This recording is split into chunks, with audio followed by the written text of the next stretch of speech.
cool. It looks very interesting back there. I kind of want to nose around and look. Hi, everybody. This is Tina Hogan Grant. I am here on my regular Mondays at Cuppa A Natter, called a live chat. We call it a Cuppa A Natter in England. And I like to bring authors into my home and we discuss their books, writing, what they're working on, and anything that comes to mind. If you are watching and you see us, please leave a comment so I know that you are here.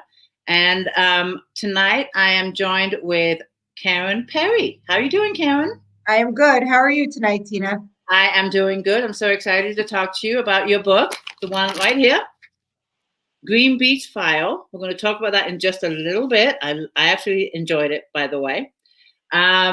Before we get started, I wanted to just have you give us a little background on Karen and where she lives, her hobbies, family, whatever you feel like sharing to the rest of the world.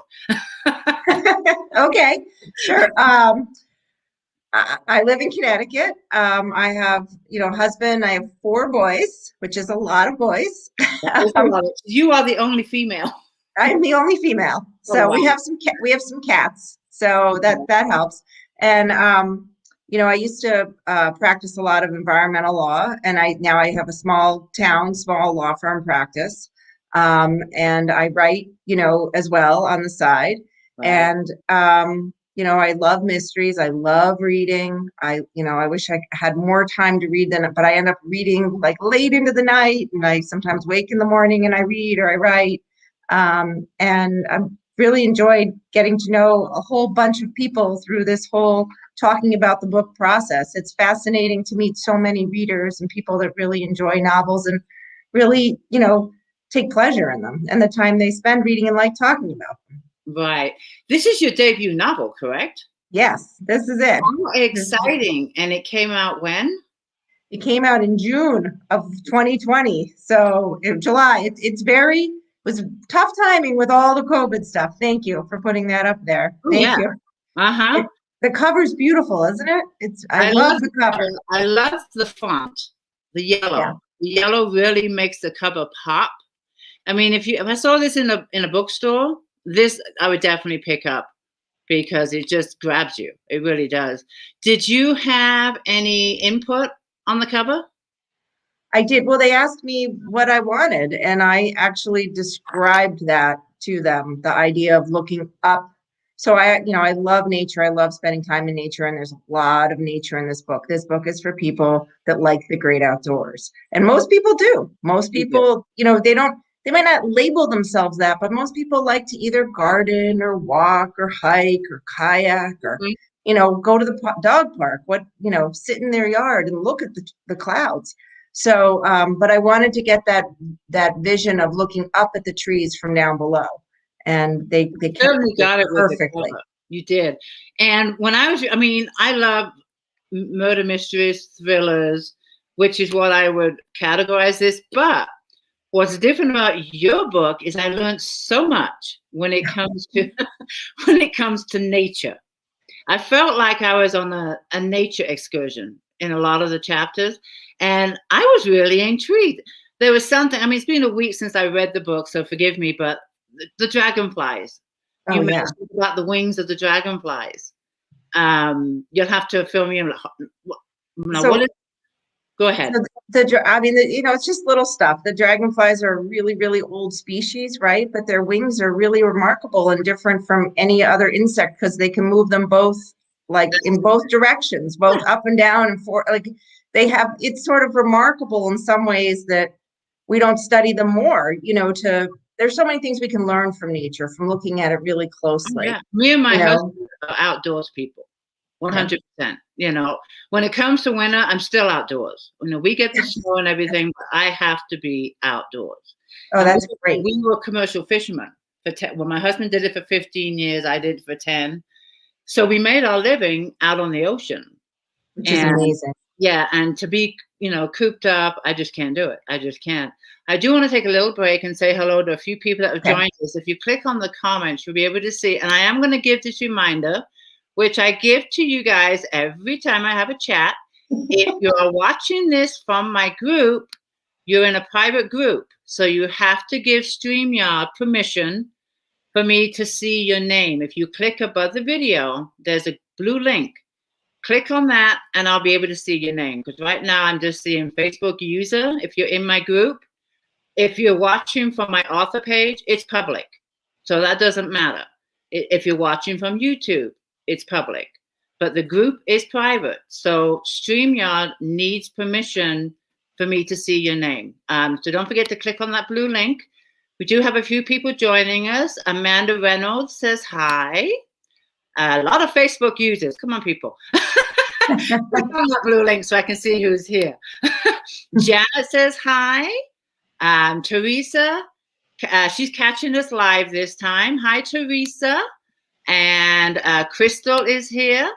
She says hello. And if you have any questions for Karen, leave them in the comments and I'll be sure to get them to her and put them up so she can answer them. I'm sure you guys have some questions for her. I do have a couple of questions that I want to make sure I read to you from a couple of, I saw you answered a couple in the group, but there are some other ones. Brenda Smith asked, how did you come up with the name of the book? So the name is tricky, right? Because a lot of people are like, what'd you say? The Green Beach File. The Green Beach File. So the file is the main character is an attorney, right? And is sleuthing out the mystery, right? Which we all like to try to figure out while we read. And that's where the word file comes from. Now, a green beach, what's a green beach exactly, right? And I don't want to give too much away, but, green has a lot of different meanings and there's a lot of depth to that word in terms of how we toss it around now and what it might mean. There are a lot of things that, that are green, and it's really supposed to capture a little bit of the concept of should a beach really be for everyone. I live in Connecticut and houses on the coastline here are a fortune. And there's a little bit of a message in that in terms of, should there be a little bit more public access to beaches and availability to everyone? Mm-hmm. And there's an old legal doctrine that talks about that. It's called the public trust doctrine. It always fascinated me that certain parts of nature are so beautiful, we should hold them in trust for everybody to be able to use and enjoy. And the beach is a beautiful thing. So I don't know, did that answer it? So it makes a lot of sense to me. It does. Yeah. And then another question we had was one from Vicky Fassetti. She asked, did you always know you wanted to be an author? So I think I kind of knew a little bit back when I was like 10, but you kind of lose your way a little bit in life and you kind of forget about what you wanted when you were younger. Mm-hmm. And it was in the back of my mind a really long time. But I took a lot of, it just took me time to realize I better sit down and get going. That's what happened with me. I had the idea for my book 26 years ago before it was published. And like you, life got in the way. We took another path. And then all of a sudden it's like, wait a minute, I'm not going to be on this earth forever. If I'm going to do this, I'm going to stop sometime soon. Yeah, right? Yeah. Better get going. So where did the idea for this one, come from? Where did you get your idea for this? Is it based on a true event? Not really. It's totally fiction, but there is an independent bookstore in a town near me where I live, and there was an ice, like there was a machine that you could hold ice in that you could buy ice from. And I always wondered why it was behind the bookstore. Like it never made any sense to me. Yeah. The bookstores don't really need ice. No, they don't. The books don't melt, So I think one day when I was walking by it, and I used to work in an independent bookstore back in Pennsylvania on my breaks from college, and sometimes in the summers I would work at an independent bookstore, and I loved it. I loved the bookstore. I loved the feel of it. And the first scene of my book takes place in an independent bookstore. And that, there's a scene that involves the ice machine behind the bookstore. And it sort of is in and of itself, it was like a mystery I walked by one day and then I never let go of in my head, and then I had to write a whole book about it, I guess. Isn't it funny how one little object, thing, word can just trigger a whole book? Yeah. It's really bizarre. It really is. And I'll be I like one time I'll be in a restaurant. Sometimes the book I'm writing now, or finished just now, Jill, is the fourth book in the series, and hers. I wanted, each of my characters in the series has to have a plot or something going on with their life. Yeah. And I was stumped with Jill. What can I do with Jill? What can happen to Jill? Blah, blah, blah, blah. And we were sitting at the park with my grandsons, and I wasn't eavesdropping. Well, I guess I kind of was, but I was listening to this little conversation of these two young girls next to me, sitting on the bench. I went, okay. So I took a little of that conversation and put it in my book. That's funny. It's interesting, though, right? Yeah. Yeah. You pick it up all around you all the time, I think, in some ways. But then something might really intrigue us and really keep us digging. And what I've noticed too, I'm not if it is the same for you, but since I started writing, I've just paid more attention to detail, not just of everything around me, but of people. And I catch myself sometimes just staring at somebody, like I want to get. And they're probably like, "What is she looking at?"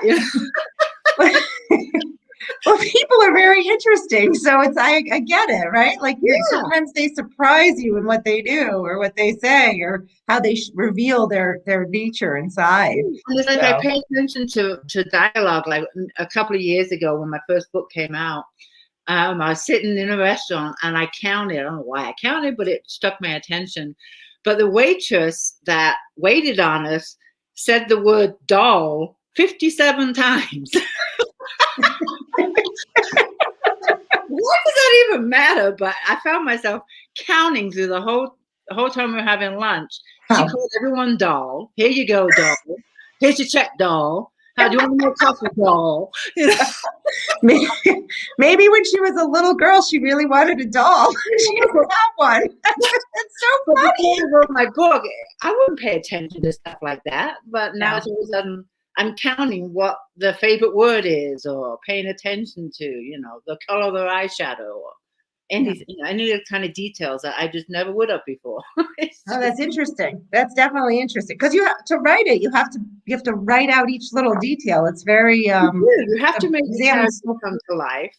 And if I'm having a waitress as a character in my book, I will go to a number of restaurants and just sit there and drink gallons of coffee and just I couldn't relate it to the COVID, and just watch all these waitresses or waiters, watch what they're wearing, the dialogue, how they have their hair, just the characteristics, and then I'll find a favorite waitress.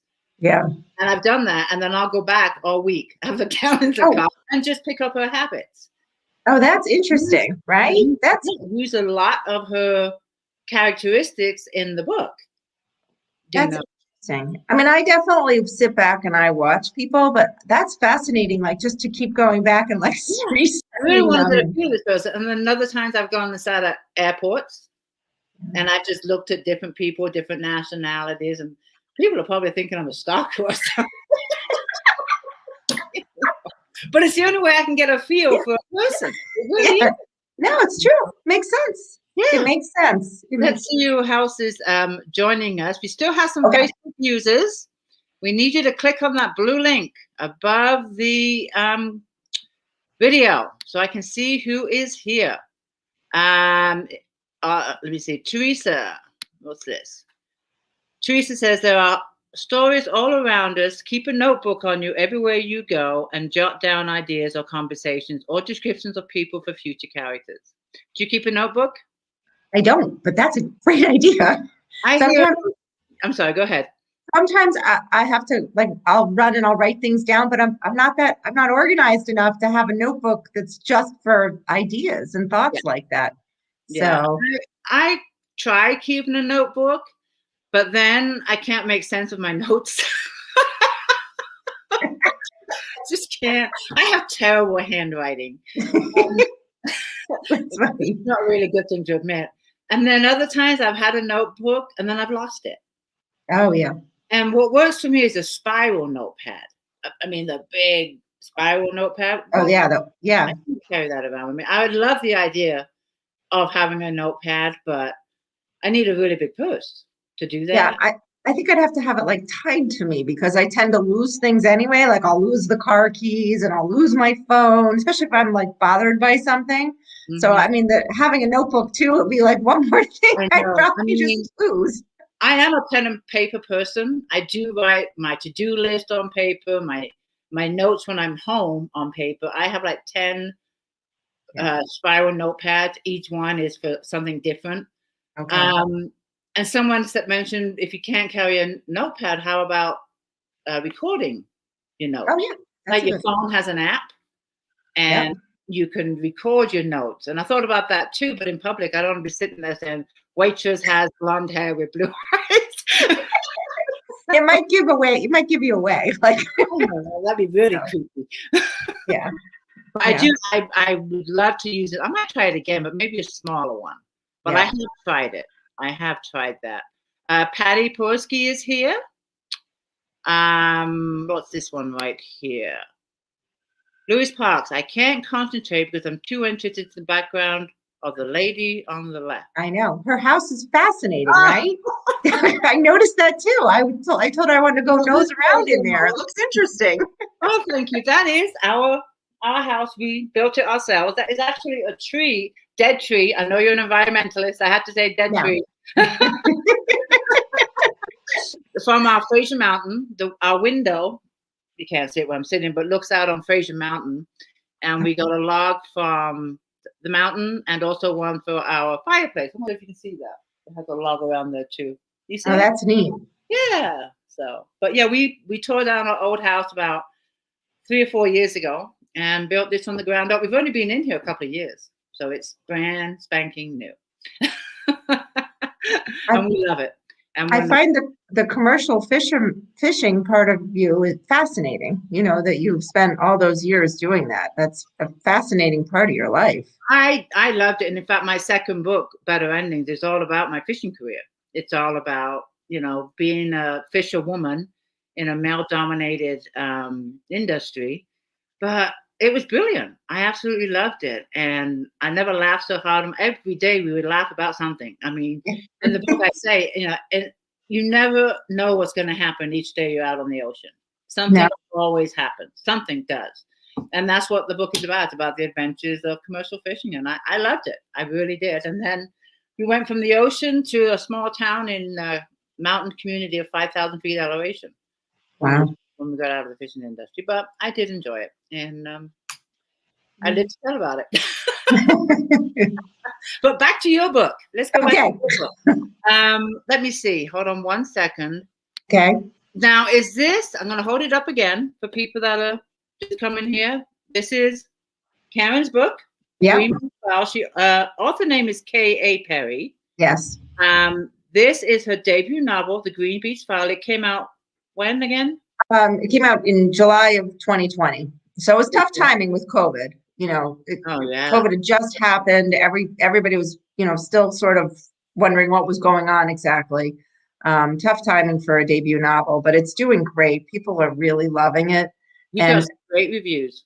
yeah, yeah. And I just finished it last week. Thank you so much for sending me a copy. I really, really enjoyed it. And I will be leaving my review, but I do recommend this book. If you like murder mysteries, thrillers, really good book. But like I mentioned, it's also a nature walk. It really is. Yeah. Now, I was looking at your bio. It says you were a environmental mentalist law enforcement law. Lawyer. So I Oh, went to law school. lawyer. Yeah, I went to law school and I worked at a big firm where we would represent a lot of companies basically and help them figure out what they had or could or should or shouldn't do with regard to, their waste practices or their stormwater or, their air emissions, basically, a lot of industrial clients and commercial clients. And it was fascinating. I mean, I really loved the work. I loved land and I love nature. So, but it didn't really work with having as many kids as I had. So now my career is more small town law practice. So I do practice Okay. some law, and like real estate and wills for people and that kind of thing. And then I also write on the side as well. And um, I think one of the things that drove me to write the book, though, is I thought it was a good genre. Like no one had really done this character. I've read a lot of that mystery shelf, and we've seen a lot of female sleuths. Um, and we've even seen a lot of female lawyers, right? Like Lisa Scotolini writes about female lawyers, and like we hadn't really seen a female lawyer that wasn't so type AAA. Like a little bit more of a laid back character, Right. and a character that people could relate to better. There wasn't any kind of superwoman. You mentioned on the back of the book, it talks about how she really doesn't have any superpowers. She just has nature because she likes nature. So it's just a little bit of a different twist. I don't know if any of the people that are on had read any of the Nevada Bar books, but those were basically about the female character in those. She worked for the National Park Service, and those are fascinating books. And they talk a little bit about nature, but they don't have the law component in it too. So I thought there was room for it on the mystery shelf. I always wanted to I used to work in a bookstore, and I used to always want my little spot on the shelf. So that's what I'm going for. Well, maybe you've started a new category. That's what my brother said that, Tina. That's funny because that's what my brother says. He's like, oh, an environmental thriller. That's like a new type. It might be a new, because there's always room for new genres. There really is. Sometimes, I mean, like you categorize this under thriller, murder mystery, but there could be another subcategory from which would be your genre that you just mentioned. That's what I would like to do that, because it is, like with your books, like this is the first, and I'm working on a sequel, and people ask for the sequel. This is going to be a sequel. They want to know what's going to happen to the main character. They really like her, and they want to know, what happens next in her life. So, because there is some romance in the book, which folks like. I don't know if you liked that part, but people like that. I did. And, but it's not really, it's not the driving part of the book. It's just it's a component of it. It's part of what's going on in the book. Now, I asked this when I found out it was a series. I always got to ask this question. When you wrote this book, did you plan on it being a series, or was it supposed to be a standalone? I always wanted it to be a series. That's the answer I usually get. In my mind, it was a series. I was already cycling through all the things that could happen. And I was actually cycling through, this is about the beach, right? The Green Beach File, right? So the book I'm working on now is about the ocean. Ooh. And yes, and my tentative title is The Green Ocean File, because but now she's involved in something that also involves the ocean. Well, and if you need any help with your ocean, I might. When it comes to laws, though, it will be different because I'm on the Pacific. Yeah, it will be the Atlantic Ocean back there. But anything on the water or fishing, I can probably help you with. But the laws are probably different back east than here. I'm not sure. I don't want too much law on it anyway. It just gets boring. I mean, nobody wants to read the law. People are surprised when I fish lobsters. The spiny lobsters, they don't have claws. California spiny lobsters do not have claws. They have spine, like antennas, feelers. I didn't know that. Oh, yeah. And we only fish them 6 months out of the year, October through March. We don't fish them all year round like Maine lobsters are fished all year round. Yeah. That's to give the lobsters a chance to breed and hatch eggs. Yeah. And if any female lobsters that we pull up have eggs, we don't keep them. We put them back down. So there's things like that. And I don't know about back east, but here in California, we have a size limit. We have to actually measure the lobster and make sure it's within the gauge. Do they have a size limit back east? I'm on the lobsters. I'm not sure. I know the National Fisheries Service, National Fishery Management Service, manages, each species and how long you can catch them and what size you can get. For the lobsters, I'm not certain that there is, but there's probably a too small size, right? So if it wiggles in the gauge, we got to toss it back. It's got to be at least 7 years old before we catch it. It's about 7 years old when we catch a lobster. Anything other than that, they have to have a chance to breed, blah, blah, blah, blah. So, yeah. Mm-hmm. Yeah. Well, I would love I'm looking forward to your next book now. We got some more names here. I'm seeing some more names. So I'm going to go to the top and just scroll down. There are a few more Facebook uses. Okay, I think you answered that question, didn't you? What inspired you to write, or was it part? We talked about the ice machine. So what else was Yeah. that Well, inspired yeah. you? I just, and even when I was, when I was 10, I wanted to write. I used to write these crazy long stories in school. And I think that my elementary ed teacher didn't know what to make of it.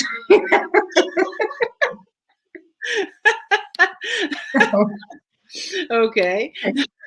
So the book you're working on now, do you have a title for it yet? The Green Ocean File, I believe is Yeah. the intended title. Yes. Okay. So And do you have any release date come for I it? don't have a release date. I am still working away. The pandemic, my children that normally like leave the house and go to school, Now for a they're long time, home. they were a lot closer, which is great. And it's been nice and it's wonderful, but it's just also like a little bit harder to get more writing done. How So old are your boys? what did you say? How many boys? How old? How, I know you how have old? how old? 10 to 17. Oh So wow. I'm in the thick of it, you know. I mean, I'm in the thick of They're a lot all of in parenting. school. They're all in school. And you have to Yeah. homeschool all of them? Well, like in Connecticut, they, everybody would be home all day. Obviously, the 17-year-old, they just do what needs to be done. It's different. But the youngest one still need a little bit of help, especially when we first started with the distance learning and, learning how to do everything right. Although they're better on the technical stuff than we are, I think most of the time. Are they But are they back in school yet or no? yeah, now they're back in school. Full Now time? they're back in school full time. There are a lot of like quarantines, so they get caught in, you get caught in they have cohorts at the schools, where, and if someone gets COVID in your cohort, then you have to stay home the quarantine period of time. It's so complicated now. It's It's just just, very, I mean, California, I wish they get on the ball. My grandsons only go to school 3 hours a week. It's so he's stupid. only going 3 hours a week. I like two of them, two grandkids. I mean, Wow. I could talk for hours ranting about California. We won't go there. I'm not even going there. But yeah, they're only in school 3 hours a week, and the rest of the time they're at home. And I say to myself, why? Why? You know. Yeah. Yes. Uh-huh. What's this one say? Wesley Young, I'm a film director. Can Carrie Perry write my plot? Yes. Ooh. I would be happy to. You didn't need to think about that one. I wonder what kind of film he's interested in. A mystery film? Like a thriller? Ooh, you're going to have to. Yeah, I'll follow up with you. Yes, definitely write So, that name down. She's in my group too. So, okay. yeah. Okay. And then this one, if you weren't an author, what would you be doing? Well, I would just practice law, right? So I was probably maybe around like 20 when John Grisham's The Firm came out, and he was a lawyer that became a writer. And I was like, oh, that's might be what I want to do.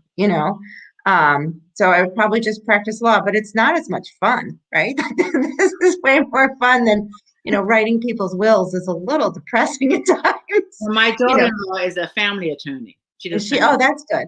That's she good. does family law. So Yeah, she's nice to that's have good. in the family. She did, Yeah. the trust and everything for the house. So Yeah.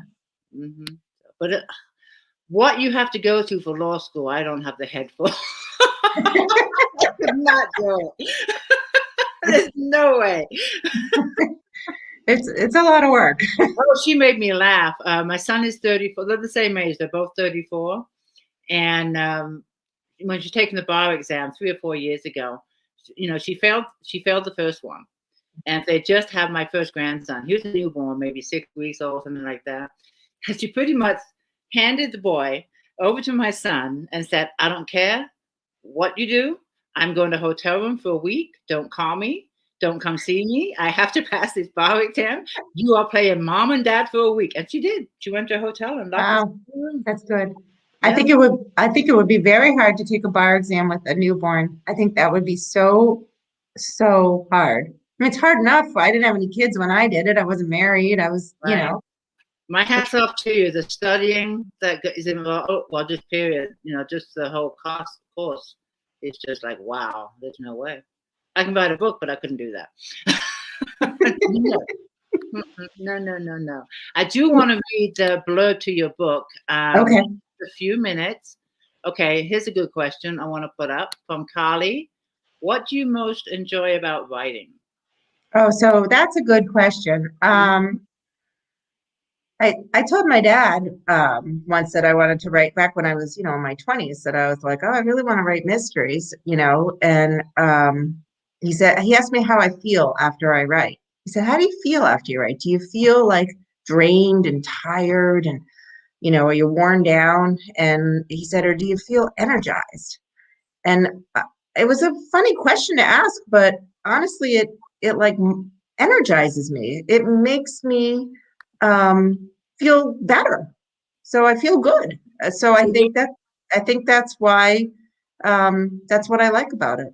I mean, I feel like maybe I'm doing what I'm supposed to do because I feel good when I do it. And So you're getting something from it, and it doesn't just yes, feel like a chore. yeah. No, Yeah. it doesn't feel like a chore. It's Now, enjoyable. do you plot your stories, or do you just let the characters take control? Um, I plot a little, I make notes and I plot a little, but I don't outline, like it sounds like some writers really outline everything, and I don't do any of that. I just kind of know where I'm going, Yeah. like Mm-hmm. generally. Is that what you're like? That sounds Yeah, I tried plotting, and the story went in completely the opposite direction. I'm like, okay, well, that's funny. yeah, I like that. everything plotted out, and in fact, it was for Claire in my other series, and I wanted Claire to I can't remember what it was, but to do this thing, and no, it completely. And then the love interest Travis didn't even click that these two could get together, because Travis is also a character in the book, and she showed me right away I'm attracted to Travis. I'm like, well, he's with somebody else, But yeah, that's kind of what she told me to do. So that's how it went. That's Yeah. interesting. Yeah, that's interesting, right? Yeah, and what I like is when I'm writing the book, do you know how it's going to end? Well, you know what? I've said this before in Murder Mystery. You pretty much have to know the ending if you know who committed the crime. Well, you have to, in a mystery, you have to have some suspects, Right. right?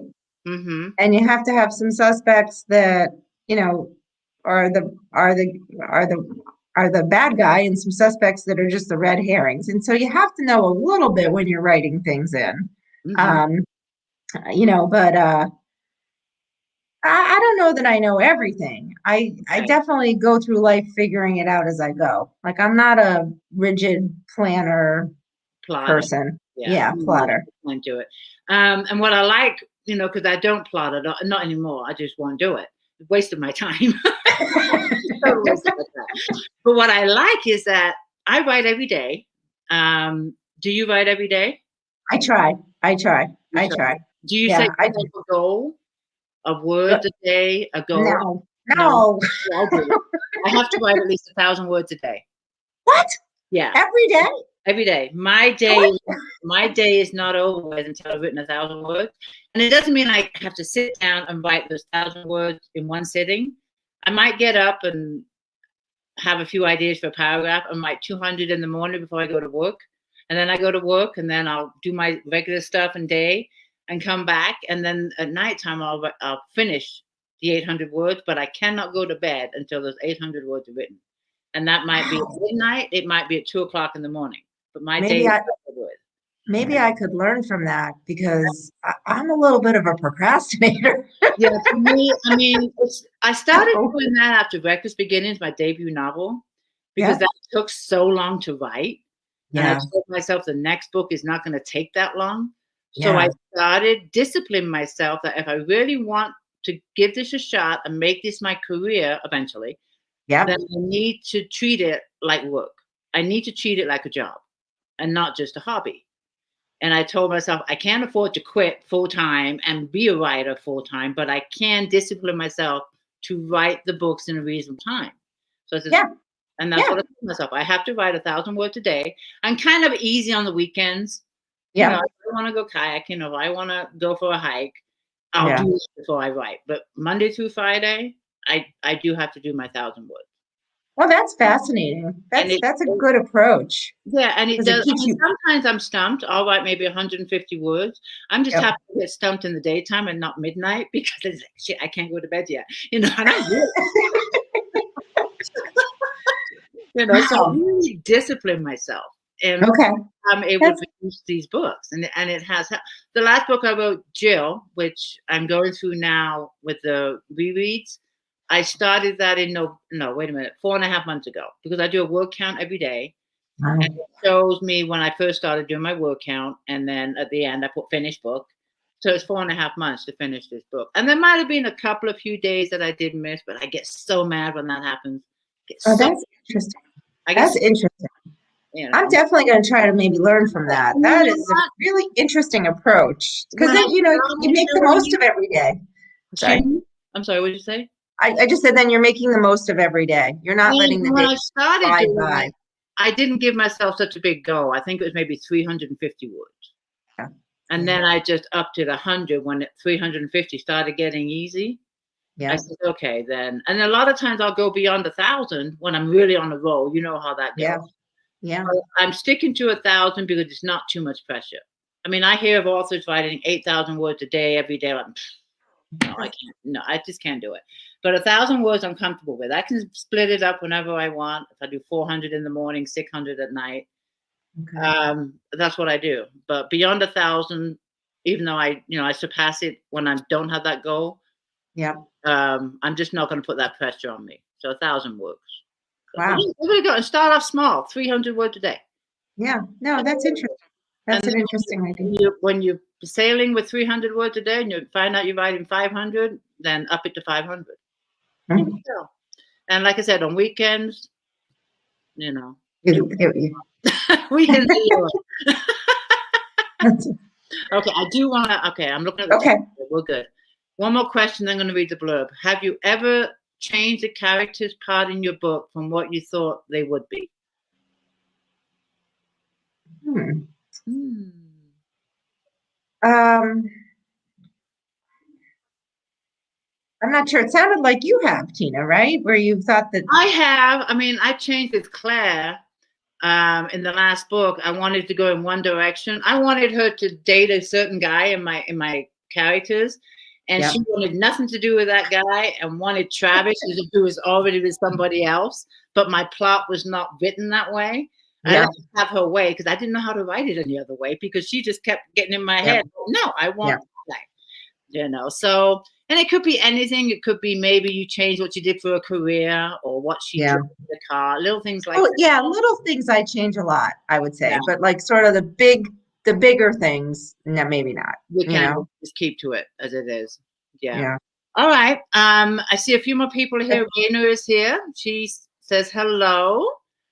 We still have some Facebook users. There is a blue link on the top of the video. If you see it, you can click on that and I can see who you are. But I'm going to read the Peggy Patterson is here. I got to show you this. Peggy sent me this last week. She's a reader. Look at this. It's a nautical. See that? Oh, well, that's pretty. Isn't that pretty? Yeah, that's Yeah. beautiful. Thank you, Peggy. I love it. Anyways, I'm going to read the blurb of Okay. your book. And that way, people, this is the book in case you're just coming on. We're talking to Karen Perry, The Green Beach File. It's a debut novel with a sequel coming out. She's been telling us. Yay. And it takes place in the ocean. So I'm going to read you the description to the book. I read this, just finished it last week. I really enjoyed it. And here we go. Let's see. First, an amphibian expert is found murdered in the fancy shoreline town of Mayfield, Connecticut. Then, a second shocking murder of a well-respected community leader occurs. Why are these murders happening in a town as peaceful as Mayfield? Jen isn't the perfect, clever attorney. She doesn't love her job, has no innate ability to solve mysteries, no superpowers, and no awesome legal skills. But she does have her love and respect for nature, which tends to distract her from her legal work, yet still somehow guides her. Along with her entertaining and dysfunctional family, Jen weaves her way into the midst of a momentous fight over land preservation. The murders appear to be tied to the development of the large parcel of pristine beachfront land between Boston and New York. Most folks in Mayfield want the unique beachfront preserved for the public and object to the construction of expensive homes. But are any of these folks extremists enough to murder for the environment and save coastal land? And how much will Jen stretch the law to solve the mystery? Intriguing. I like it. I like it. I like. Is Mayfield a real town? No, it's a fiction. I mean, there's a town near where I live that's called Madison, and the folks that live in Madison are really love the book because there are a couple things in the book, like the fact that there's an independent bookstore and there are a couple of coffee shops, are all very similar. So, but it is a made-up town. It's a fictional town. Okay, because Mayfield sounds like it would be a great town. Yeah. The name of a great town, but it sounds Connecticut-y. It sounds Eastern. Yes. East. It really does. I'm surprised it's not a town called Mayfield. Yeah. Excellent. All right, my dear. Do we have any questions? Okay, so this book is what we call wide.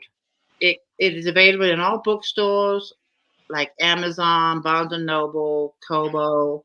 Yeah. Kindle. Target. Yeah. Kindle as well, right? So yes, Kindle as well. Sorry, you cut out there. Sorry. I'm sorry. Yeah. Internet. Okay, so it is available wide. With it coming out during COVID, yeah. What did you do about promoting it? Because you couldn't go to stores. You have to tell them. It's been a little hard. What did you do? Yeah. So it's I've been doing a lot of Facebook groups. I did get a great press from some of the Connecticut papers. It's a little bit different though, because you can't just do events at bookstores or anything like that. I've been doing a lot of Facebook takeovers. I've been doing a lot. I have a great Instagram page. It's KA _Perry _author. I have a website, but it's a little different than when you can just kind of go to different bookstores and have fun promotional events. Yeah, or libraries. I used to go to libraries, and our library here is still closed. Yeah. Oh, are they all still closed? California. Yeah. But when we get done with the chat, be sure to go back in on the comments and leave all your links so people will be able to find you. Just after the chat, not now. Okay. I'll do that. Good idea. Yeah. And that way they can find you. I wanted to say hello to some more people. Yeah. Let me see. Who's this? Oh, Facebook. That's me, Tina Hogan, Karen Wright. Stream not Karen. She's here all the time, and now I see her as a Facebook user. You can't click on the link. Okay, Karen. Thank you for letting us know. It's really weird that I understand what StreamYard means when they say they have to give you permission because it is a private group, so they're not going to flaunt anyone's name without the permission. Yeah. It makes sense, but if you watch from the author page, which is public, they don't have to ask for permission because you're on a public page. Yeah. Here's this Facebook user. I praise you, Karen, for going to law school. That's very nice. That's very nice. Yes, I like that one. I'm just going to give you some comments here that you can read. I like the way you use your education to benefit others. That's nice. Mm-hmm. Yes. Oh, here's a nice one. I did have it. Hold on. Okay, here it is. Do you need quiet while writing or background is music? Oh, I just block everything out. There could be complete chaos going on around me. I don't know. I don't need quiet or music. Whatever's going on, I just kind of write. Yeah, I can do that too, especially at night. At nighttime, the TV can be on. Yeah. But I will be in my chair if I'm down with my husband, and I would just zone in. Yeah. And write. Yeah. And it's funny, I can do that at night, but I can't do it during the day. Oh, that's funny, right? I don't know why. I think I don't know, maybe something to do with just the atmosphere of nighttime, darkness. I don't know. Yeah. But my husband will be watching TV and I'll be in the chair and I'll just be writing away. And I can do that. Oh, wow. Wow. Yeah. Especially when I know what's going on in the book. If I have to think about something, then it doesn't work. You're lucky you can just zone in too. Do you have a writing space in your home, like an office, or you can pretty much write anywhere? I mean, most, I have the spot where I sit in the family room a lot, but I don't have to be there. Anywhere I am is fine, Oh, like, good. I don't, there's a lot of chaos with four boys. I can Someone imagine always is going somewhere. Someone's always hungry, that you were excited when mom became an author. Yeah, yeah, yeah, That's, my dad was yeah. an author. And I remember when his first book was published in 1979. It's Wow. like, wow, dad wrote a book. You Yeah. No, they're wonderful, and they've been very encouraging of the whole thing and very supportive. So, That's great. and Has anyone of your family read your book? Your husband or your eldest? yep, my husband, the kids have all read it, I think, except the youngest, who's 10, so it might be Yeah, a little old for, yeah. but no, and when it first came, one of my sons picked it up right away. He was like, "Okay, I'm going to go read this." He left And they and probably started reading. they have a love for nature too, just like mom. They do. The most of them do. They do. It's a way of kind of it's restorative. It's kind of a reset button for a lot of people. And when COVID happened, I think people really kind of went back to the woods and to nature when we couldn't kind of be around each Yeah. other as And much. board games. Yeah, and board games, lots and lots of board We games. got to know our family again and hang out. Like, oh Yeah, wow, I remember yeah, you. Yeah, yeah. I mean, there's some really bad things about COVID. I also think it brought a lot of families together, and I hope, once we start, getting, I want to say normal, because I want the normal back. That they continue with the hikes and they continue with the board games. I hope it sticks.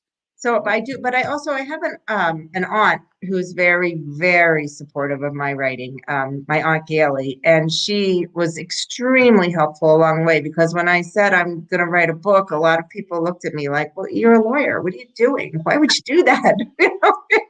And she said, "That's great. How can I help? What can I do?" So she read a lot of drafts, and she was very supportive along. Oh, really helpful. Yeah, yeah. That's great. That's great. Raina came in a little bit late. If you just want to give her a quick answer to this, because you did answer it earlier, but it's about your next book. Just give a little outline for Oh, those. so my current book, the Green Beach File is I'm working on the sequel to it, the Green Ocean File. So that is my next project. A lot of folks, when you read the first book, a lot of folks get really attached to the main character. She's a little quirky. She's very interesting, but she's also a little quirky. Like she has a habit where she doesn't just sit down with a glass of water. She sits down with a glass of water and maybe a lemonade and then also a beer. And people find that very funny. So, so folks ask me a lot, what's going to happen next to her? So that's why the sequel is a good thing. So, and I like the idea of maybe, carrying the theme of the environmental stuff through the various, in the law, in the environmental law, you have, the Clean Air Act and the Clean Water Act, and you have, all the laws about the oceans, and you have all sorts of forestry laws. And similar to Nevada Barr's books, where she wrote one for each national park, or not all 50, but, for a bunch of them, I thought it would be neat to write, one for each of the various, parts of the environment. That's a good idea. And if you ever write about falconry, my husband's a falconer. Oh, really? Yeah, we went from the ocean to the sky, is what I tell him. But we have 5 falcons. And he's just got hear him in the driveway with the falcons are making their noise because they're home. But they're working falcons. He takes them to work every day. And what he does bird abatement at the landfills. And he keeps the seagulls out of the trash with the falcons, because if they go into the trash, then they go to our reservoirs and contaminate the water. Yep. All this. And the only thing that works is falcons. You can try the tape recorders, you can try the fake owls, but eventually the seagulls wise up. They wise up. But the falcons, they are what work, and he flies falcons all day. Fascinating. I didn't know that was done. That's fascinating. Yeah. So, and I'll send you some pictures of the birds and stuff. Yes, please. Yeah. No, that's really if I happen to just text me, remind me, because I'll go do something and woo, out of my head. Yep. Yeah. No, that's interesting. I didn't know that was done. I didn't know that was used as a deterrent to keep He was. people. If I could get a hold of him, I'd say bring one of the birds in right now. But he's in the driveway. I hear him. Yeah. But he's come on to the live chat before with Lucy, one of our falcons. Oh, that's neat. Yeah. Neat. That's definitely. He doesn't have a normal job. One, he's a commercial fisherman, then he's a falconer. Outdoors for sure. Yes, outdoors for sure. So. Beth is here. Beth. She is also an author from England. I'm originally from England, but she also does live chats. She has a. Okay, I'm sorry, Beth. It's the Witty Writers Show. That's what it's called, the Witty Writers Show. And I was just on her show a couple of weeks ago. Oh, great lady. Great to talk to. So, hi, Beth. Good to see you. She is here. We are getting close to 6 o'clock, top of the hour. Raina says, that's a big leap, Tina, from the ocean to the sky. I even wrote that because my first 3 books are based on my life, mistakes made and challenges I faced and stuff like that. And in book 2, I think it is, maybe book 3, I can't remember. But I do write. We went from the ocean to the sky because I talk about his falconry in the book and stuff. So. Oh, that's neat. Anyways, I do want to bring up your giveaway. You have generously offered to give away a paper. Now, will this be signed? Is it coming directly from the publisher? It will be signed. It'll come from me, and I'll sign it. I'll write to whoever wins it. So one lucky viewer that is here live through our chat will be getting a signed copy of the Green Beach File. Like I said, I read it. I highly recommend it. I can't wait now that I know it. The next one's on the ocean. So write those 1,000 words a day. Get to work. But, I'm going to wait until after our live chat. I will pick a winner tonight for you, but I don't want to do it now. And I did this the last time because we have Facebook users. But once we're live, the name will appear.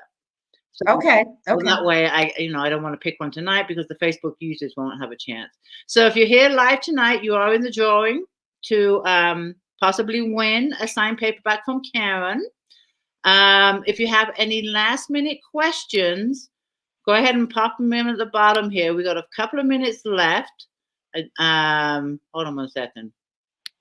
We got this, a new author, Kay Perry. I'll have to check out your. What does A stand? Karen is for Karen. What's A for? Oh, Anna. Yeah. My name and my middle name. I was just curious. Yeah. All right. Well, I'm excited for your new book. I really am. Thank you. You have to keep in tabs. And I did want to mention too, have you been in my group for a takeover? Tuesdays? You mentioned you do. I do takeovers. I don't because every Tuesday in my group we have author takeovers. It's 3 hours, either in the morning or the afternoon. But I can send you the link. To sign up.